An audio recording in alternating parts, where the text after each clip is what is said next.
Hi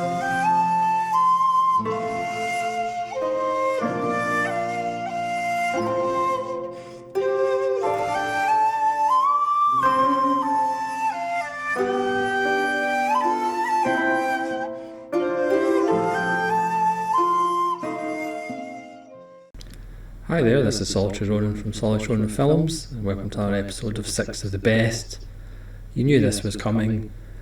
Today I'm going to look at 6 of my favourite Christopher Walken performances, but obviously I could have did 20 of the best quite easily, but I've saved you that ordeal, so I'm just going to stick to the 6.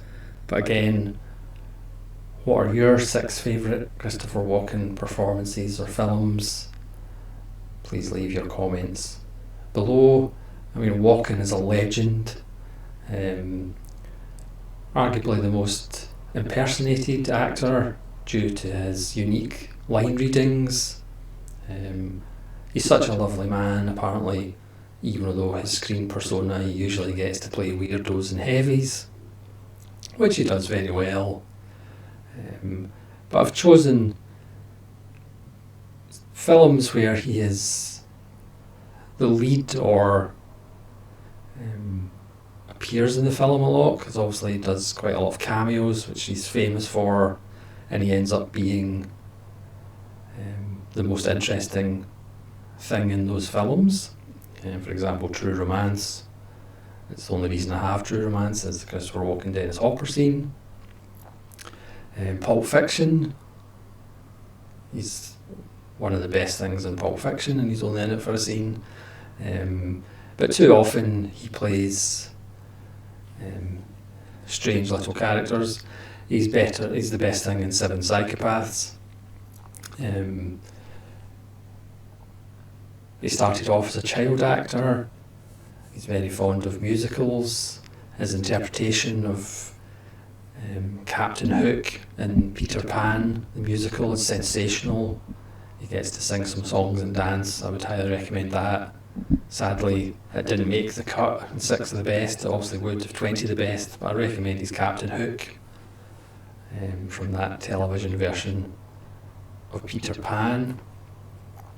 We're going to start with 1978's The Deer Hunter, and yes, you could argue this is Robert De Niro's film, but Walken won the supporting acting Oscar, so if that means anything, for his role.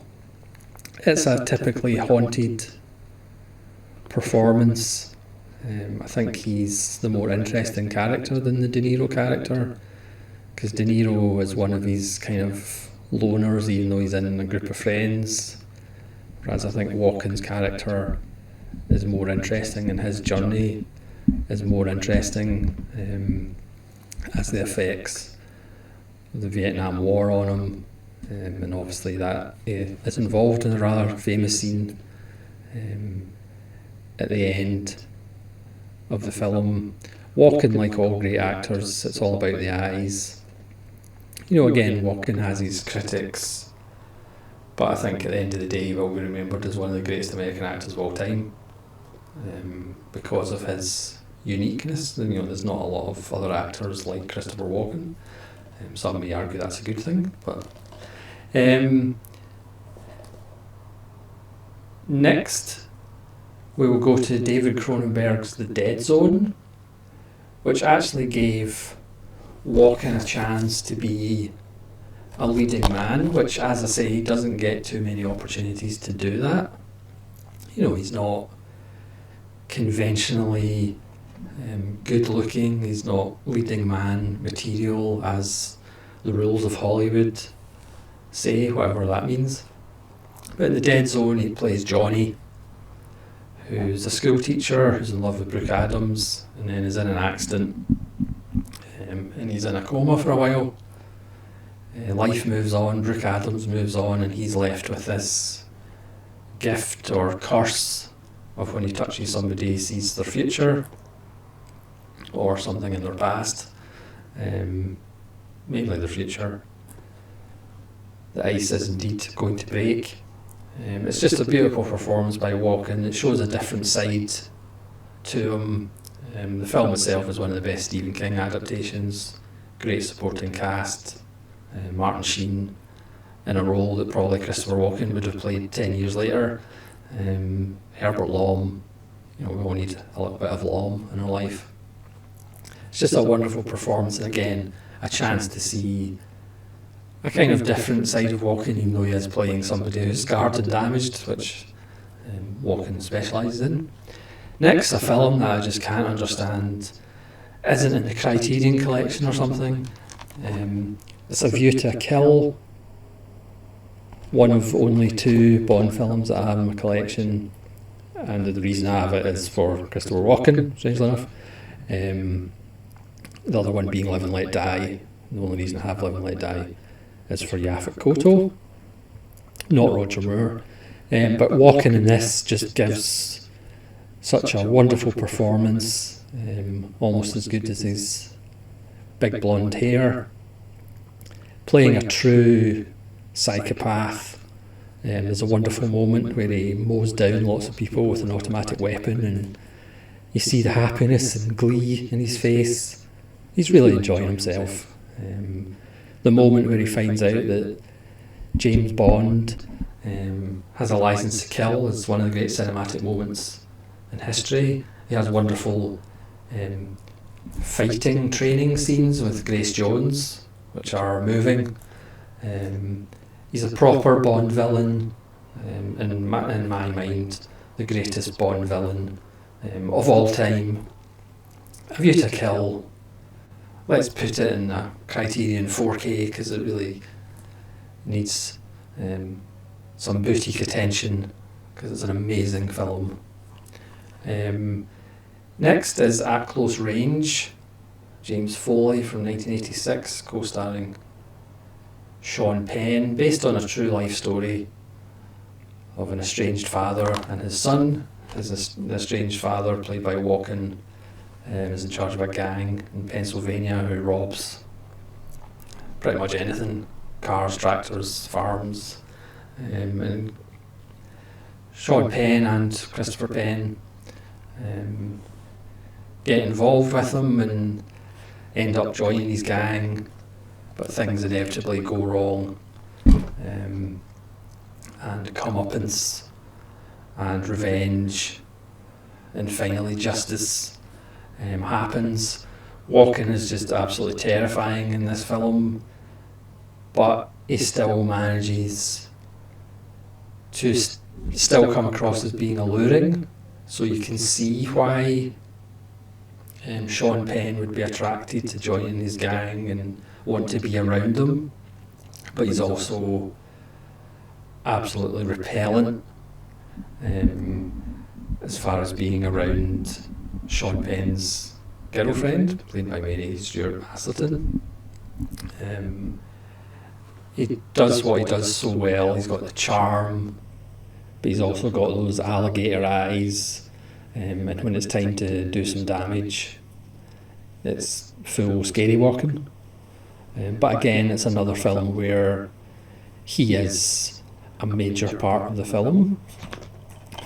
Next, 1990, one of his more famous performances as Mr. White, but not in Reservoir Dogs.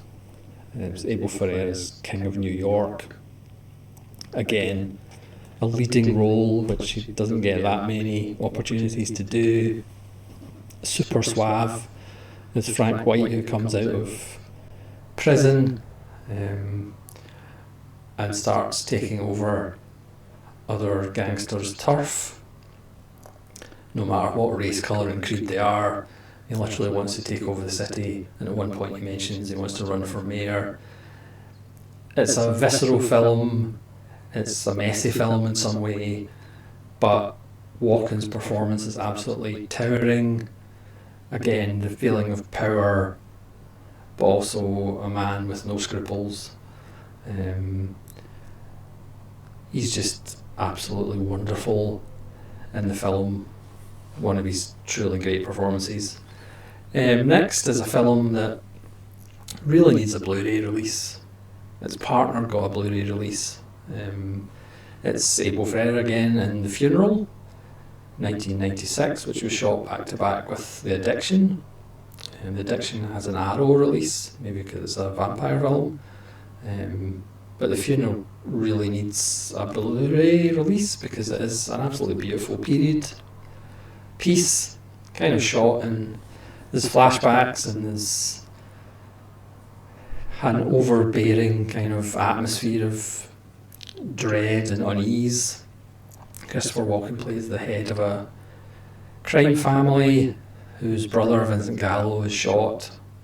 Chris Payne's in this one as well, as he's another volatile brother, and Christopher Walken's trying to keep his family together as he discovers who killed his brother and why.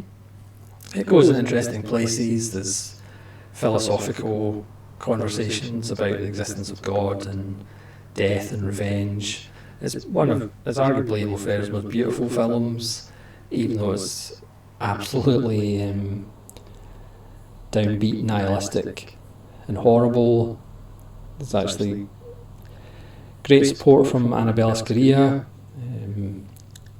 as Christopher Walken's wife. Isabella Rossellini is Chris Payne's wife. Gretchen Mol is Vincent Gallo's girlfriend who doesn't quite understand what she's got herself into.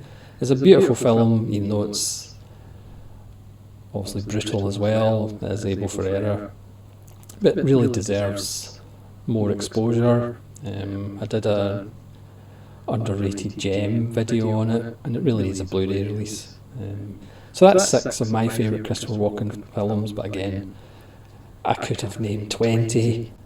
The Prophecy, where he plays the Angel of Death, but he actually makes the Angel of Death sympathetic. Only Walken could do those kind of things. Biloxi Blues, I could go on. So thanks so much for watching. All hail Christopher Walken, and please leave your 6 of the best of Walken in the comments below. So thanks so much for watching. This is Solid Ronan from Solid Ronan Films, saying farewell.